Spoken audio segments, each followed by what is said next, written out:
So, I think meron tayong 1 hour na lang para magsama. So, please, cooperate sa ating tinatawag na pakikinig upang sa ganun ay maging maganda ang ating tinatawag na pag-aaral. So, this afternoon, doon sa Book of Galatians, binasa natin. So, the title of our message, How to Heal a Broken Body. How to Heal a Broken Body. So, tumutukoy dito kung saan yung body of Christ, yung church. So, sa buhay po natin, sabi nga, iba't iba tayong tinatawag na katangian o tinatawag na adversity. Pero tayo ay dumating sa punto na talagang may pagkakataon na ang bawat sa atin nanghihina. No? So, wala dito masabi na mature. Mature ka talaga. Habang tayo tumatatag sa buhay Kristiyano, dumadami tayo mga tinatawag na mga kainaan. No? So, pero makita natin how to heal a broken body. So, in our introduction, sabi nga, our bodies are amazing creation. When we have a trouble in one part of our body, the rest of our body suffers along with it. So, di ba napapansin natin minsan, yung ating katawan, pag may sugat, pusa sang gumagaling. Kasi yung katawan natin, nang ginawa ito ng Diyos, mayroon yung tinatawag na, kumbaga sa itong katawan natin, may medicine na siyang magpapagaling. Pero ipinakita dito na is amazing creation ng God sa iyong katawan. So, ganun din sa body of Christ as a church. Na tayo ay one part of our body. No? Pero may dating ang panahon na we suffer. Na talagang may suffering ang katawan ng ating Panginoon. Yung body of Christ, along with it, ay sabi na dito, sometimes ang katawan ng Panginoon, ang body of Christ, may tinatawag na injured. Pag sinabing na-injured, yung talagang nagkaroon ng tinatawag na karamdaman. No? So, sabi nga, have you even injured? It may have been something as small as an eyelash getting into your eyes. Yan, sabi nga, di ba?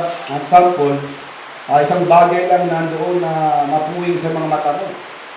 Ay, pwedeng buong katawan mo na, napiktado. Malagdagar din, ngayon pang sa mata. So, di ba, kahit napuwing ka lang eh. Lalo pag nagta-tricycle ka, lagi ako ng-tricycle, pag lumalayo ako pupunta sa malayo, minsan nakalimutan ko sa ramin ko, talagang hindi mo maiwasan, mayroong kulisap, lalo pag hapon na, mga 5 o'clock to 6, talagang buong katawan mo ay maapektuhan sa mga ganang mangyayari. So, sabi nga dito, or it may have been much more traumatic, like having some kind of major surgery. Whatever the problem in your body, and it affected your whole body, didn't it? So, pinapakita na physically, kapag may affected yung katawan, buong katawan mo ay nagsasuffer. Tama? So, sino ba naman hindi nagsasuffer ang katawan pag ito ay mayroong sugat? Siyempre, ay talagang buong katawan. Ganon din, sabi dito, Christian, as the body of Christ, is no different. The Bible tells us that every saved individual is part of the body of Christ. Kaya dito po pasok ang bawat Kristiyano sa church nito, you are saved, you are individual saved, you are the part of the body.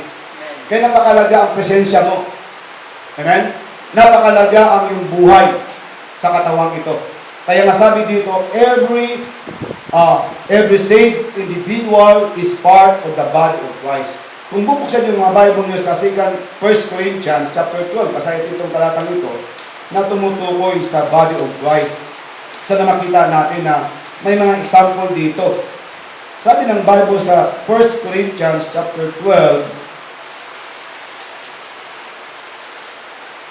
simulan natin sa verse 12. No, sabi nga dito sa Tagalog, sapagkat kung papaano ang katawan ay iisa, at may maraming mga bahagi ng katawan, at ang lahat ng mga kabahagi ng katawan ay iisa, katawang iyon na marami at isang katawan na gayon din si Kristo. Verse 13, sapagkat sa pamamagitan ng isang Espiritu ay nababautismuhan tayong lahat sa isang katawan, maging tayo man ay mga Hudyo o mga Hintil, maging tayo man ay alipin o malaya, nagawa ang lahat ng uminom ng iisang espiritu. Sapagkat ang katawan ay hindi isang bahagi ng katawan, kundi marami. Verse 15, kung sabihin ng paa, dahil hindi ako mamay, ay hindi ako katawan. Ito ba ang sa kamatuwid ay hindi katawan? Sa katawan, verse 16. At kung sabihin ng tenga, dahil hindi ako mata, ay hindi ako sa katawan. Ito ba sa kamatuwid na hindi sa katawan? Kung ang buong katawan ay pawang mata, nasaan ba ang pandinig? Kung ang kabuuan ng pawang pandinig, ay nasaan ba ang pangamoy? Datapat ngayon ay nilagay ng Diyos ang mga bahagi ng katawan at ang bawat mga ito sa katawan kung papaanong ito ay makalugod sa Kanya. So, every part of these Christian believers, ikay part na magiging to glorify God. Ano mo? Hindi pinag-usapan nito kung matagal ka ng Kristiyano o bago kang Kristiyano. If you are saved, you are the part of the body. At ang bilang katawan, kailangan nandun ka sa katawan na yan na nakakunik. Kaya kung babasahin natin ang verse, dapat ang bawat isa nagsusupply ng strength, maliit man o malaki, dapat sama-sama. Why? Because every saved individual is a part of the body of Christ. Kaya tanong ko lang dito ay, masaya ka ba na ikaw ay nabilang sa body of Christ? Masaya ka ba na dinala ka ng Diyos sa church nito? Sa Baler Bay Lighthouse Baptist Church? Although sabi nga, ang Baptist masakit mangaral. Totoo mangaral, talagang masakit. Pero pag na-enjoy mo ang preaching at natanggap mo talaga, gagaling ka. Kaya lang minsan dahil marami ang ayaw makinig ng mga sakit mga salita, ang gusto kasi marami, yung parabang inaamo-amo ka, ay hindi ganyan ang salita ng Diyos. Kailangan kung may sakit, may karamdaman, kailangan gamutin na masakit din. Amen? Para gumaling ka. Kaya ipinapakita dito, kasi sabi nga, when there is an injury to one of our members, it affects the whole body of Christ. Example, kayo nasa ministry dyan sa music. Kapag hindi kayo pumupunta, akala niyo ba hindi naapektuhan ang gawain ng Diyos? Tanong, sagot, tama, hindi. Maapektuhan ka pag wala ka dyan. Maapektuhan, siyempre. Hindi nyo na napapansin na nadi-discourage ako pag wala kayo dyan. Pero wala akong magawa, kailangan ko magpatuloy. Kaya kung saan ka nilagay ng Diyos na part ng body of Christ, gampanan mo yan. Amen? Huwag mo sabihin, Pastor, may akong higit na mas malaga dyan. Ministry mo yan sa Diyos Amen? Sabi ko nga kung ayaw mo dyan, mag-train ka at maglipat ka pa di bagong ministry. Pero huwag mong iwan yan na wala ka na train. Na mag-suffer yan ang body ng gawain ng ministry. Amen? Hindi ka pwede umalis. Ako nga sabi ko nga bago ako umalis ng Laloma Baptist Church, driver ako ng bus company, ng mga jeepney captain sa church, director ako ng choir ng mga deaf ministry ng sign language, yang ano pa ako ng mga youth ministry, song leader pa ako ng Laloma. So sabi sa akin ng pastor ko, pag ikaw ay tinawag ng Diyos, Brother Japet, mag-train ka at yan ay may tao dyan, dapat tumupo. Why? Kasi maapektuhan pag wala ako. Tama? Pero umalis ako sa part na yon, hindi para mag-aliw-aliw o mag-backslide. Ginawa ko yon para mas marami na masupply at ma-train ng mga tao pa sa Panginoon. Amen? Kaya minsan kasi doon tayo Akala natin, pag iniwan natin sa ministry, akala natin, masaya ba? Hindi. Tandaan mo, yan ay binigay ng Diyos sa'yo. Espesyal yan. Ikaw lang yan, para dyan. Hindi lahat marunong tumugtog. Amen? Hindi lahat marunong kumanta. Hindi lahat, pero lahat tayo ay magsusupply ng step na tinatawag talent, yung ating tinatawag na skill, sama-sama natin gampanan yan. Sabi ko nga itong building na ito, makita mo iba't ibang klaseng sukat, pero lahat ay may koneksyon. Pamabuo ito, kaya pag lumakas ng hangin, hindi sa agad bababagsak. Ganon din ang body of Christ. Tama?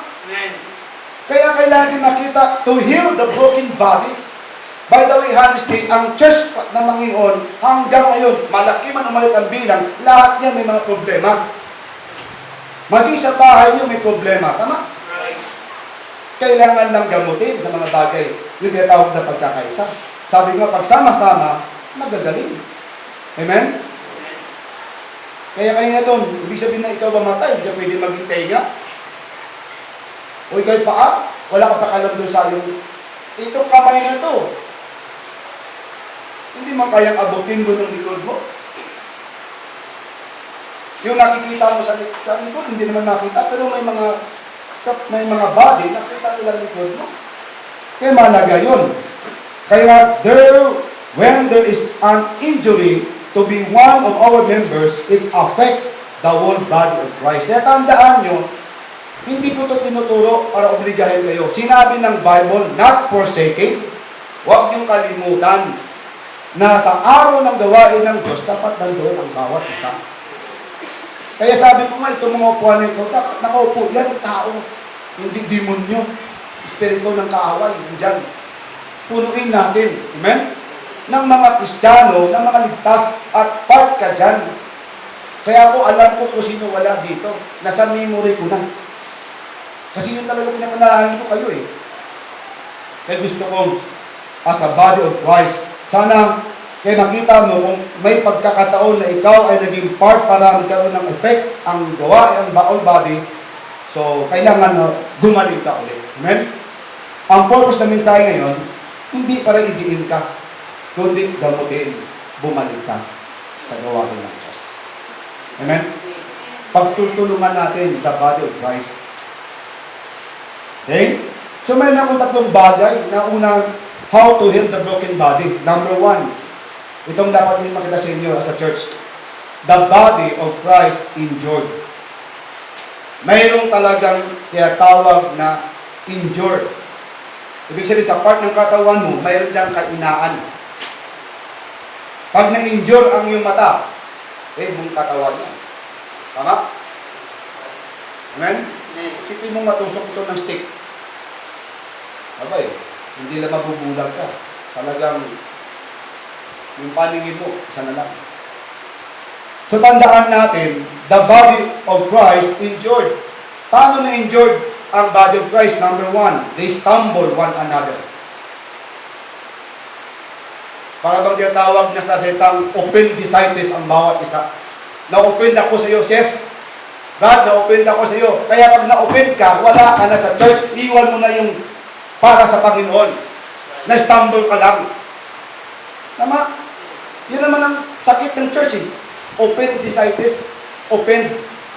Di ba sa ibang sa katawan, appendicitis, ang tawag nila dyan. O sa church, open. Na-offend ako eh. Sipin mo, na-open ka lang, iniwan mo ang ministry ng Panginoon. Diba?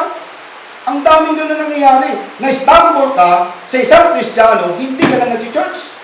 Hindi ka na nag-pray. Hindi ka na nagbabasa ng Bible. Hindi ka na nagbibigay. Hindi ka na nagpapakita kay pastor. Takot ka na makita ng pastor. Tago ka ng tago. Stumble ka eh. Church, sa panahon ngayon, kailangan na tayo mag-stand sa ating faith kay God, maging faithful tayo. Why? Hindi na lang kung mangyayari this another day. Itong pinapakita natin ng Panginoon, binibigyan tayo ng chance na mag-default pa rin. Isang araw wala ito mangyayari. Sometimes, na-enjoy tayo because of stumble ng bawat isa. Kaya kung may problema ka sa kapatid mo, may Matthew chapter 20 o chapter 18 na gamitin mo. Lumapit ka sa kapatid mo, sabi mo, sis, nasaktan ako sa iyo. Tama? Hindi yung i-chismis natin, itago mong sakit, tapos hindi ka lang papakita, nagugot na rin pastor mo. Ano nangyari sa inyo? Hindi ko naman alam kung ano yung mga pinagsamahan ng loob. Kung hindi nakita, nasasaktan nyo ang gawain ng Diyos o wala ka. Gamitin mo Matthew 18, ano mo sabi doon? Kapag mayroong kang na-offend ka sa kapatid mo, lamapit ka, sis, na-offend ako sa make-up mo. Pagin mo, pangit tingnan. At least alam niya. Amen? Sis, hindi mo ko binati, at least alam niya. Malay mo, hindi nyo alam. Nagkasilubong kayo, tapos kamay ko. Dahil doon, istamble ka na, tapos isang taong ka na sa church, wala. Nagsimula yan sa isang linggo, wala ka sa church. Mararamdaman ng pastor din yan. Ako, marami akong mga member dito na yon na wala sila. Kung titinan ko, maliit lang na mga bagay para ma-offend eh. Pero pinapalaki ng diablo yun eh. Sa Matthew 18, ngayon pag sinabi sa iyo, sis, na-offend ako sa iyo, na-stumble ako sa ginawa mo sa akin, para bang napahiya ako, para bang nagalit ako, sis, ito yung mali ko. Ikaw naman sinasabihan, ito mga magandang mo, sis, napapatawad mo ba ako? Hindi yun, bakit? Ay, pag sinagot mo bakit, away na kayo dalawa. Kayo dalawa na Istanbul. Kung unbelievers, sabulutan na kayo dalawa. Diba? Pero, ang nais nito ng Diyos, kung may karamdaman, gamutin natin agad. Huwag natin hayaan na para bang magsimula doon sa minor na sakit patungo sa maging major problem na. Tama? Ang problema kasi natin, hindi natin kaya may pride tayo sa ating sarili. Papang tingin natin, ibang tao siya, ibang tao ka rin. Hindi, kapatid natin bawat isa. Amen? Kaya na-stumble tayo minsan talaga eh. Ang tanong mo nga baka na-open kayo sa akin, sabihin mo sa akin. Kung kayo na-open sa akin, pastor, parang hindi mo kami pinapansin sa church, sige, sabihin mo sa akin. Hindi ako magagalit. Kahit araw-araw sa bahay ko kahit, dalawa kahit sa bahay mo, araw-araw, pwede din. Tama ka na ako tayo bubusap. Sabihin mo lang, pastor, parang ako'y tinatamaan ng preaching. Pagdating dyan, sabihin ko sa iyo, hindi ikaw lang tinatamaan. Dahil ang mensahe pa sa lahat. Hindi kita pinipersonal. Amen?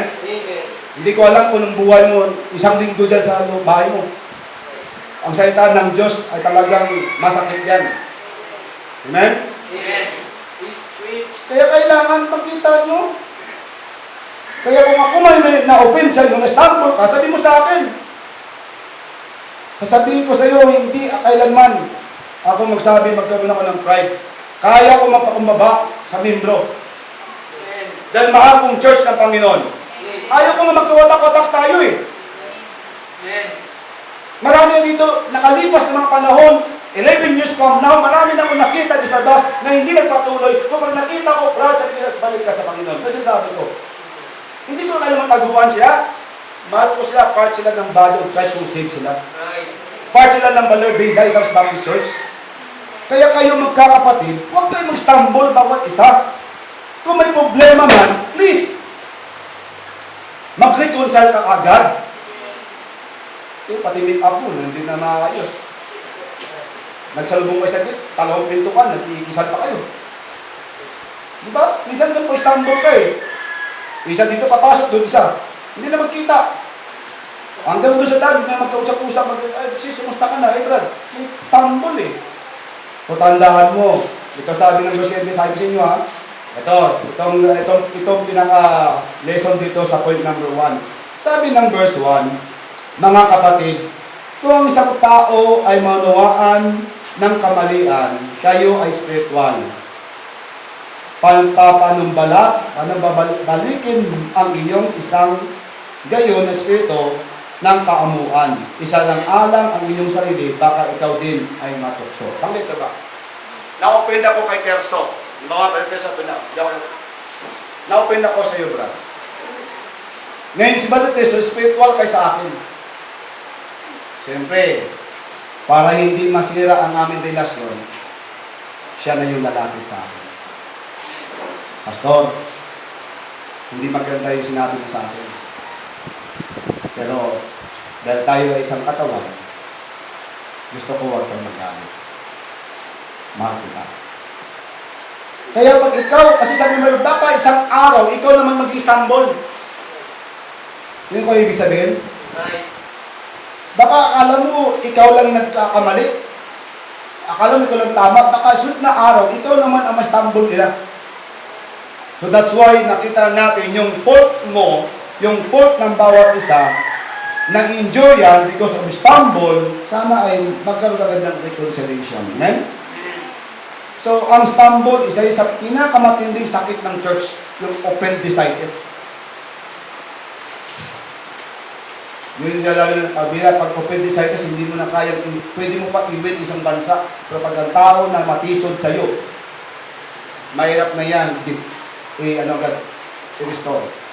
Pero tandaan nyo, kahit gaano kasama ang kapatid mo, because you're the body of Christ, the part of the body, magkaroon ka ng reconciliation. Magpatawad at magpakumbaba. Maging meekness, maging maamo ka sa bawat isa. Amen? Kasi, siyempre mo pag nawala ito, hindi ikaw din. Akala mo nawala ka. Akala mo okay na. Pero may dating din panahon, ikaw din ang stumble na suba. Kaya nga ang body of Christ na endured. Number 1, point letter A, by stumble. Amen? Number 2, by tinatawag na surprise. Hindi to surprise na para bang masaya. Minsan, hindi natin namalayan na overpower na tayo ng tinatawag natin negative side sa buhay. Na-surprise na ang church. Sira na palang pamilya mo. Di ba yung sakit? Pag pinabayaan mo yan, pwede yan maghawa sa iba pa. Tama? Surpresa yan ng katawan. Akala mo, maintain lang. Pag pinabayaan mo, ibang part ng katawan mo. Na-surprise ka na, malaki na ang cancer sa katawan mo. Tama? Ang church gano'n. Kaya matandaan natin, how to be heal the broken body. So una makita natin, na-injure natin ang church. Kaya church, Christian, I thank God na itong Bible na ito bukas sa atin. Para turuan tayo. Amen? Kaya minsan nasusurpresa tayo ng mga bagay na lumalala ng kasalanan. By the way, may mga kapatid tayo na hindi nila naalaman, ba't wala sila? So I think alam mo. At kung kayo man ay naging dahilan kung mga nangyari, we ask forgiveness. Amen? Dahil isa katawan ng church ng Panginoon. Amen? And then, sabi nga, na-endured because of sorrow. Stumble, surprise, sorrow. Kaya pag may sorrow, mayroong kapagatian, may tinatawag na yung broken bone ay na-dislocate na, kailangan nung gawin natin yun. Di ba pag nabali ang isang kamay mo, na-dislocate na, anong ginagawa? Kailangan natin dalhin sa orthopedic, di ba? Para lagyan siya ng simento. Ganon din ang church. Masakit talaga pag na-dislocate na ang isang Kristiyano. Amen? Tama? Pero sana hindi ikaw ang maging dahilan para masira ang kanyang paglilingkod. Amen? Kaya kung saan man tayo nilagay ng Diyos, tandaan natin, kailangan natin makita tayo ay the body of Christ. So, i-restore natin agad kung may mga dislocate sa buhay natin. Amen? Alam mo, ibig sabihin, spiritually pinag-usapan dito, hindi physical. Kaya lahat kayo part. Bata tayo dito, kabataan, marriage, lahat tayo dito, sama-sama. Amen? Amen. Kaya the body of Christ was injured. Yun ang point number 1 natin. Amen? We dislocate ang joint. Ano sabi ng Bible? Kaya pag na-dislocate, basically tayo may kasalanan. Ano sabi ng Book of Proverbs? Yung Bible, Proverbs chapter 28. Sabi ni Haring Solomon sa aklat ng Proverbs chapter 28. Ito kasi naging dahilan kung bakit na-dislocate ang body of Christ. Ano sabi ng Proverbs chapter 28, verse 13? Itong nais ng Diyos makita sa atin. He that covereth his sin shall not prosper, but whoso confesseth and forsaketh them shall have mercy. Ano ibig sabihin ni King Solomon dito? Kapag yung kasalanan na tinatago mo, yun ang nagsidahilan para masira ang iyong bahay sa bayanan. Masira ang body of Christ. Ma-dislocate siya. Kaya ang sabi dyan, but whoso confesseth, yan kailangan mag-confess, humingi ng tawad, and forsaketh them shall have mercy. Amen? Magkaroon ka ng habag ang church ng Panginoon. Okay, hindi na ako magtatagal. Point number 1, the body of Christ endured. Amen? So, point number 2, the body of Christ we involve. Ibig sabihin, sabi nga, when one members of the body instantly gets involved. When one member is injured, the rest of the body is to respond to that members. Mga nyo ba? Kaya huwag mo isipin na kapag ikaw ay lumayo, hindi mo naapektuhan ang body of Christ. Yung ginagawa mong kasalanan, involved ang church na ito. Tama? Kung gumagawa ka ng tama, gumagawa ka ng mabuting bagay para sa Panginoon, ang church na ito nagdo-glorify. Kaya dito po pasok, sana makita mo, anumang ginagawa mo, involved ang body of Christ sa lahat ng ginagawa natin. Kaya kung gagawa ka ng kasalanan sa sarili mo, naapektuhan mo ito, ang body of Christ. So kung gagawa ka ng mga bagay na makabigay doon sa Panginoon, sabi nga, ang church nito ay nag-glorify ng Diyos at i-bless ng Diyos ang kanyang katawan. Amen? Kaya nga ang body ay talagang instant get involved. Kaya nga, kapag sabi niya, pag may one member is injured, the rest of the body respond. Nagkaroon din ng connection. Naramdaman. Di ba? Pag natusok ka ba pag nalagyan ka dito natusok ka lang ng kaliskis ng isda, ating isda, di ba? Buong katawan mo, apektado na yan. Malit na bagay lang. Kaya nga, ipinapakita dito sa Book of Romans, di ba sa Book of Romans, Romans chapter 12, verse 15. Okay ba kayo? Nanuha di ba ang message? So mamaya, habang ating binabasa, lalalim ang mga bagay para gumaling. Kasi malalim din na minsan ang sakit eh. Kailangan malalim. Romans 12, verse 15. Ano sabi ni Paul sa Romans 12, verse 15? Sabi nga dito, verse 14, bless them which persecute you, bless and curse not. And verse 15, rejoice with them that do rejoice, and wept with them that wept. Sa Tagalog, pagpalain sila na umuusig sa inyo, pagpalain at huwag sumpain. Makigalak na kasama nila, nagagalak, at makiiyak na kasama nila na umiiyak. That's why ang church pag nag-rejoice, kapag tamang ginagawa natin, the body of Christ shall rejoice all together. Pero pag nagkasala ka at umiiyak at isa, umiiyak dapat tayo lahat. Kaya doon pumapasok na yung burden mo ay burden ng church. Amen? Yung kabigatan mo ay kabigatan ng lahat. Tama? Kaya involved lahat. From head to foot. Lahat yan ay involved sa isang katawan.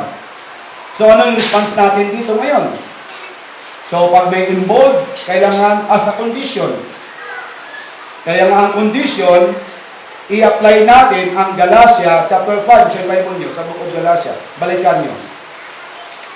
Ito yung dapat ang condition na makita sa body of Christ. Ito dapat ang nakikita sa atin. Buksan natin ha.